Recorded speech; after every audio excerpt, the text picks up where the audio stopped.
Olá, amigos da Leandro Stormer, eu sou Thiago Bizzi e esse é o Farol LS, referente ao pregão do dia 20 de julho de 2015, segunda-feira.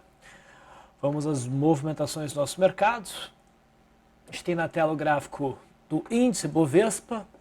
A gente pode ver que teve uma queda de 1,42% no pregão de hoje, dando continuidade à perna de baixo, que ficou mais clara, né, a partir do rompimento intraday no gráfico do futuro que nós tivemos na sexta. Tá? Vamos voltar aqui para o gráfico do Bovespa e dar uma recapitulada. Ao longo do mês de junho, o índice, né, começou a operar de uma forma lateral. Conforme o mercado andava de forma lateral, ia perdendo esta LTA do canal de alta, ia ganhando um pouco mais de probabilidade o rompimento para baixo, até já seguindo a tendência estabelecida que era de baixo. A gente estava um pouco preocupado com a possibilidade do mercado tendo rompido para baixo e havendo muita expectativa, né, por parte aí do público de que o mercado fosse afundar, de que o mercado não fizesse isso, né, fizesse um movimento rápido, coisa que nós tivemos, depois voltasse para dentro com alguma violência. E o mercado, de certa forma, voltou, né, fez um repique aqui significativo, que a gente acompanhou muito de perto, né, querendo identificar um momento, né, se ele viesse a ocorrer, em que o mercado estaria definindo um rompimento falso esse suporte. Uma vez cumprido o cenário de rompimento falso para baixo, o mercado poderia fazer um movimento bastante forte para cima. Né? O mercado veio no limite do aceitável. Né? Nós chegamos à conclusão que essas máximas aqui eram o ponto de definição entre rompimento falso ou não. Né? O mercado então passou aqui uns 3 pregões, em especial, trabalhando em cima do muro, até que no pregão de sexta-feira ele gerou rompimento no intraday, que definiu as coisas para baixo. Tá? Se a gente fosse pensar unicamente do ponto de vista de gráfico diário, a gente teve sinalizações de venda a partir da perda dessa mínima, o alvo de curto prazo foi alcançado neste candle, na volta do mercado houve stop de operações de swing trade, então o ganho aqui foi curto, e a gente esperava um sinal para a retomada das operações vendedoras. Esse sinal ocorreu mais claramente na perda mínima do candle do dia 15. Tá? E agora essas operações seriam, né, no ponto aqui da venda, seriam novamente já oferecendo um bom ganho. Tá? Bom, o mercado fechou próximo da mínima hoje, em cima já desse fundinho anterior. Ele não oferece um suporte muito significativo, a expectativa é de manutenção do movimento de queda, espero até que esse fundo seja perdido.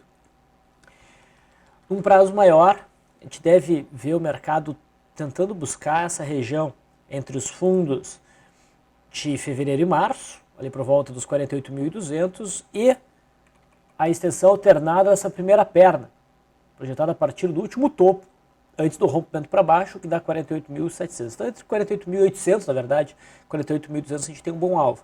Claro, esse é o alvo por enquanto. O mercado pode desenvolver um movimento no meio do caminho que venha a sugerir que aquela região não vai ser alcançada. Tá, mas enquanto a tendência de baixa estiver atuante no mercado, essa é a região mais forte para um próximo alvo. Tá? No cenário atual, a gente só poderia cogitar operações na ponta compradora com, entre aspas, segurança, se, não rompendo a mínima do dia 7, o mercado conseguisse romper esse topinho recente, que na verdade dá até para dizer que tem 2 terços. Isso seria um pivô de alta. Tá? Então esse patamar aqui é bem significativo no curto prazo para o movimento de alta. Ele tem que ser rompido para a gente poder acreditar numa movimentação altista. Isso está distante agora. Tá? Então a gente deve acreditar no mercado dando continuidade ao movimento baixista. Esse é o gráfico do mini índice, do ponto de vista diário. Tá? Aqui estava mais claro o cenário de resistência sendo testada, né? E o mercado acabou cedendo, expectativa de manutenção do movimento de queda. E daí, olhando o intraday, vocês lembram desta congestão? Era em cima dela que nós estávamos despejando toda a nossa atenção. aguardando o rompimento do suporte, definiu que o mercado iria para baixo, né, ou o rompimento da resistência, indicando que a gente teria tido um rompimento falso para baixo do índice Bovespa. O mercado fez um movimento mais fácil dessa vez, né, rompeu o suporte, gerando uma sinalização baixista, que teria como alvo no gráfico intradiário principal, uma vez que o mercado rompeu esse suporte aqui, o alvo é este fundo, tá, que é um ponto que alterna o padrão de zigue-zague. Tá, então esse aqui é o suporte principal do ponto de vista intraday, deve ser alcançado no pregão de amanhã, eu acredito, e daí a gente vai ver se o mercado vai conseguir romper ou não essa região. No pregão de hoje, o mercado abriu contra o viés, num gap pequenininho, testando a média móvel de 21 períodos, né, não conseguiu subir praticamente além do primeiro candle, da primeira movimentação aqui dos 15 minutos, veio fechando o gap, testou a linha d'água, segurou e daí rompeu numa barra elefante a linha d'água. Gerou operação na ponta vendedora pelo método Leandro e pelo método Bise. Tá? Considerando isso aqui como uma barra elefante, o alvo da barra elefante ficava em 52.026 pontos, que foi alcançado mais para o finalzinho do pregão. Antes, o mercado gerou um stop dentro do meu modelo pela média móvel de 9. Sofreu stop no candle que iniciou meio-dia, um stopzinho aí de uns 160 pontos. Mas isso não deixava de ser um gift. Tá? Uma reentrada nesse gift aqui, nesse candle preto, que foi exatamente o candle que estopou, era uma entrada um pouquinho prematura. Por quê? Porque a gente sabe que gifts são consistentes testando a média móvel de 21 períodos, ela não havia sido testada ainda. Então, se o sujeito não quis esperar e entrou na peça mínima, ele teria que trabalhar com o stop acima da máxima dessa barra elefante. Tá? Porque o mercado tende a fazer isso aqui, vir buscar a média móvel de 21 períodos, e no caso aqui também a linha d'água que oferecia resistência uma vez que foi rompida. Tá? Então, se o sujeito caiu fora aqui, o ideal era esperar para fazer a entrada nesse momento que a gente teve esse engolfo de baixo. Tá? E daí aqui a operação fluiu bem, alcançou o alvo pela barra elefante, foi até um pouquinho além. Dentro do método, da operação do método Leandro, né, a operação teve sucesso ou não dependendo de onde se escolheu o stop. Tá? Com o stop mais longo, acima da máxima do dia, o que aconteceu? O papel não atingiu o ponto médio, tá, entre os dois para fazer uma segunda posição e por isso sofreu stop no tempo, no 0 a 0. Tá? Se usou um stop um pouco mais curto, a gente teve a possibilidade de fazer a segunda entrada aqui, o que estendeu o tempo de operação. Existe um stop no tempo dentro do método Leandro de day trade, né, de 10 candles, e uma vez que é feita uma segunda entrada, essa contagem é zerada. Então, nesse caso, para quem trabalhou com stop mais curto, a operação fluiu bem. Tá? Então aí a gente percebe que dependendo de onde tu coloca o stop dentro do método Leandro, tu pode ter uma pequena variação na operação. Bom, então a gente tem uma boa olhada em como se comportou o mini índice. No mercado americano, o viés é altista. A gente está aqui olhando o gráfico do Dow Jones, ele praticamente alcança esse topinho anterior, talvez ocorra aqui uma pequena correção, mas seria exatamente isso, se tivesse candles de baixa, essa queda deveria ser interpretada como uma mera correção para depois ser retomado um movimento de alta em busca do topo histórico. Tá? O S&P 500 futuro já está bem próximo do topo histórico e provavelmente vai continuar o movimento de alta até alcançar o topo histórico para depois talvez oferecer aí alguma correção. Lembrando que essa movimentação altista ela se firmou a partir do candle do dia 14, tanto no gráfico do S&P 500 futuro quanto no gráfico do índice Dow Jones. O dólar, a gente tinha expectativa altista para o dólar, né? Ele tinha iniciado uma perna de alta depois deste martelinho.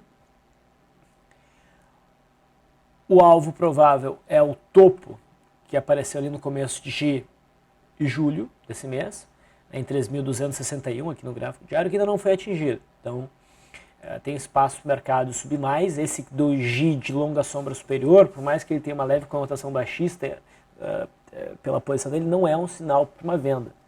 Tá? A posição aí não é muito boa. WDOQ 15 nos oferece basicamente o mesmo cenário, tem espaço para alta ainda, o viés segue sendo altista. No intraday,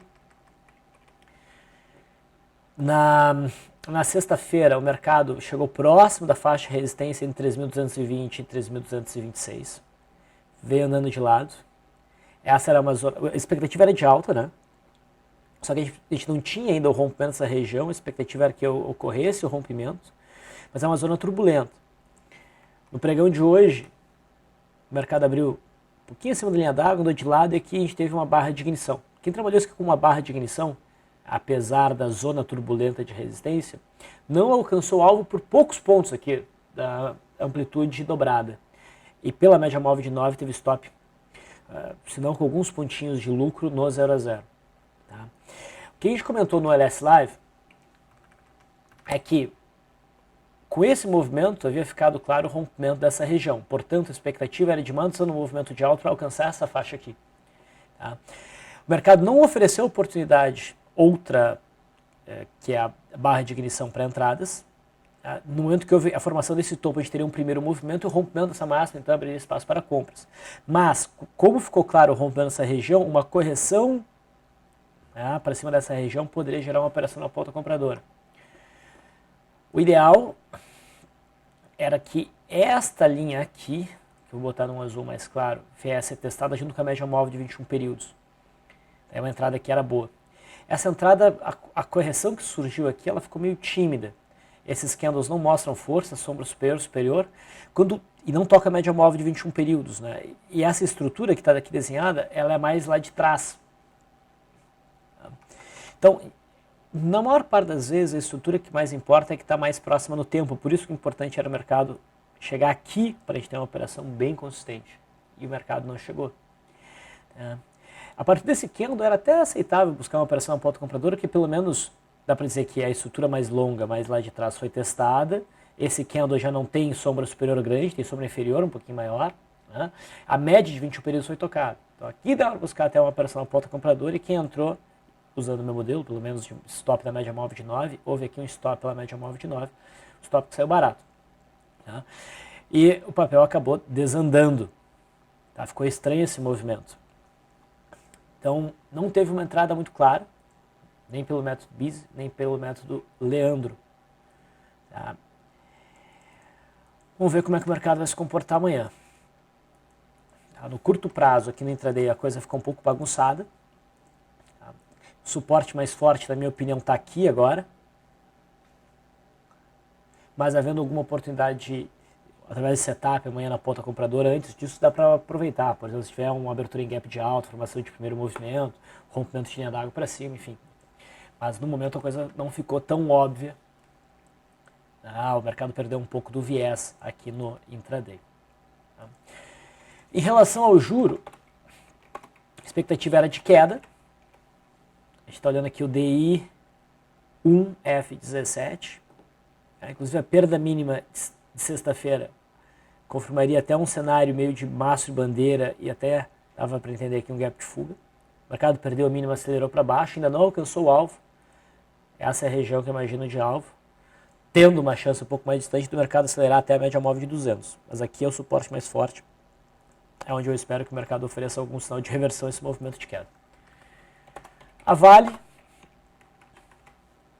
cai mais um pouquinho, ainda dentro da consolidação dos últimos pregões.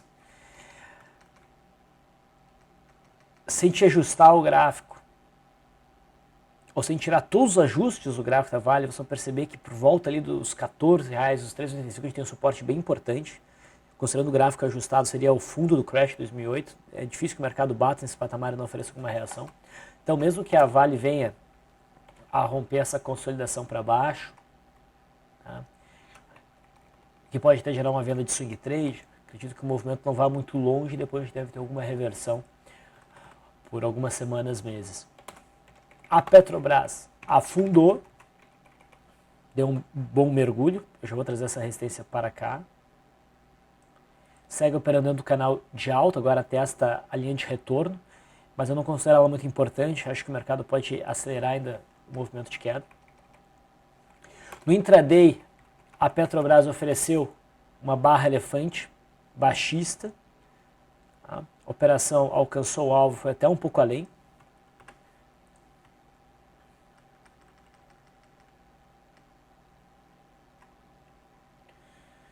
Acreditamos na manutenção do movimento de queda para o pregão de terça.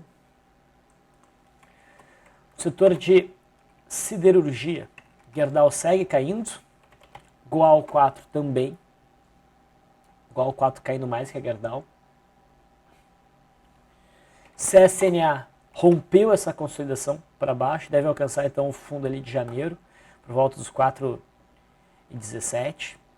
Dá para fazer leitura até de um mastro bandeira baixista, mas teve um volume meio baixo.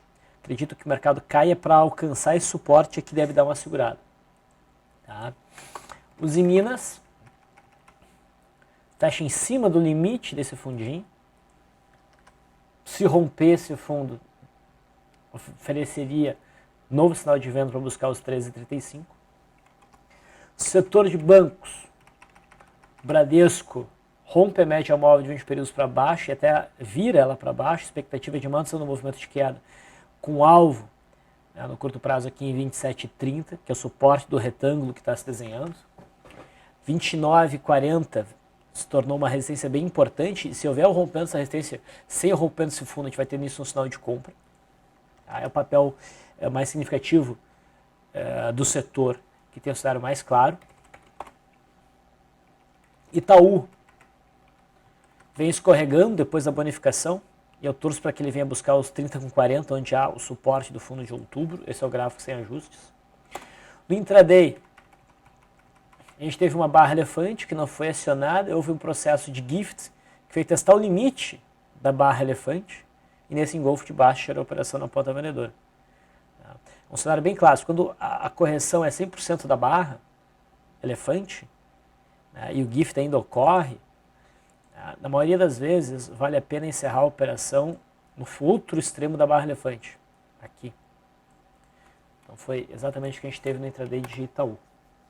E Banco do Brasil, na sexta-feira rompeu o suportezinho aqui em torno dos 23, entrou em tendência de baixa, né, pelo zigue-zague. A expectativa era de teste da faixa dos 22. O mercado bateu nos 22, fechou na mínima, não dá sinal de reversão. Se romper essa região dos 22, é bem possível que o papel venha buscar o fundo de fevereiro, próximo a R$20. Outros papéis que chamaram a atenção hoje, BRML. BRML está rompendo uma congestãozinha, que também reflete um suporte mais longo, que é o fundo de dezembro. É um rompimento tecnicamente bem forte, com estreitamento e abertura de bandas de Bollinger, e não há suporte próximo. O papel está inserido dentro de uma tendência de baixa primária. Então tem espaço para cair bastante. É uma venda forte. E GTA 3. Nós vimos este rompimento. A gente não levou muita fé por conta do volume. A gente aguardava um processo de pullback para ficar um pouco mais claro, né? O pullback na cabeça do pivô. Esse cenário era válido para o início do pregão de hoje. Isso aqui é um martelo testando a cabeça do pivô. A superação da máxima poderia gerar um trade na ponta compradora. Não dava para dizer que isso aqui era um topo forte ainda. Só que o pregão de hoje afundou, né? E agora, com isso, a gente pode dizer que aqui a gente tem uma resistência forte. Agora fica claro isso. Né? E se afasta aquele cenário de compra por correção. A GTA tem relação com a BRML. Ambos os papéis afundaram legal. Isso aqui pode ser visto com a barra de ignição. A perda da mínima seria uma venda, provavelmente para buscar os 24,40. É o tipo de cenário que eu preferiria focar no intraday do que no gráfico diário. Tá? Mas é um papel que chama bastante atenção. CSMG3 também rompe, uma estrutura interessante. Gera uma venda que eu considero forte, de swing trade. Cirela. Foi um rompimento um pouquinho esquisito, fez um pullback e agora vai confirmando o cenário baixista, rompendo todas essas mínimas, também tem espaço legal para cair. Elet 3 chama atenção para venda. Tá? Rompendo essa consolidação, define agora a faixa dos 6,18 como uma resistência importante no curto prazo e a suporte por volta de 5,45, 5,39 seria o próximo suporte. A Elet 6, no entanto, ainda não rompeu. Tá? Esse é um movimento isolado na Elet 3. Então, isso não é tão positivo. Tá? Ainda prefiro as vendas que a gente acabou de mencionar. JBS-S3 também está rompendo um patamar de suporte, pode até ver um triângulo baixista aqui, rompe os 15 com 35. O problema é que a gente tem esse possível suporte vindo do fundo do final de abril. Como não teve muito volume, fica um pouco questionável. Então, melhor focar no intraday. SUSB5, a gente viu na sexta-feira que havia alcançado o suporte no final de abril. Né? Eu inicialmente estava na dúvida se esse era o suporte mais relevante ou esse aqui. Eu cheguei à conclusão que talvez realmente fizesse mais sentido buscar entender os R$13,95, R$14 como suporte mais forte. O mercado está provando isso no pregão de hoje, onde ofereceu aqui uma reação. Não me parece uma reação tão forte para eu querer abrir uma operação de retorno à média, do ponto de vista de swing trade, mas vale a pena te acompanhar o papel no intraday. Amanhã pode ter boas brechas de entrada na ponta compradora pelo gráfico de talvez 15 minutos. Tá? Então, vale a pena te olhar SUSB5. A Light foi uma operação de venda de virada de mão, né? Primeiro uma compra aqui, depois uma venda aqui no dia 10. Demorou um pouquinho para a operação fluir, mas agora ela acelerou, né? O papel já acumula 6,3% de queda e sem sinal de reversão. Então não tem uma nova venda, só estou mostrando que o trade finalmente evoluiu. Outro papel que rompeu, e que vale a pena ficar de olho, tá? A gente viu BRML, CSMG13, GTA, é a Mills 3, está rompendo a faixa dos 6,50 e pode vir buscar então a faixa dos 5,26, 5,25, que é o suporte mais forte, que é o fundo primário marcado em janeiro. VLID testou a média móvel de 21 períodos nesse processo corretivo dentro da tendência de alta. Testou na sexta-feira, o candle não foi tão convidativo a operações. Eu queria ver um candle forte no pregão de hoje para me convencer que valeria a pena buscar operações na ponta compradora. Esse candle apareceu hoje, eu posso entender isso aqui como um candle de ignição. Superação na máxima permite a entrada com stop abaixo da mínima do doji. Tá? O setor vai indo bem, a VLID está subindo legal, CL3 também vai subindo, apesar das quedas do nosso mercado. Inclusive a CL, se eu for ajustar o gráfico, a gente vai ver que ela está dentro de um topo histórico. A VLID não é diferente. Né? Esse topo aqui é o topo histórico que ela marcou recentemente. CR3 rompeu essa consolidação estreita, com volume bom.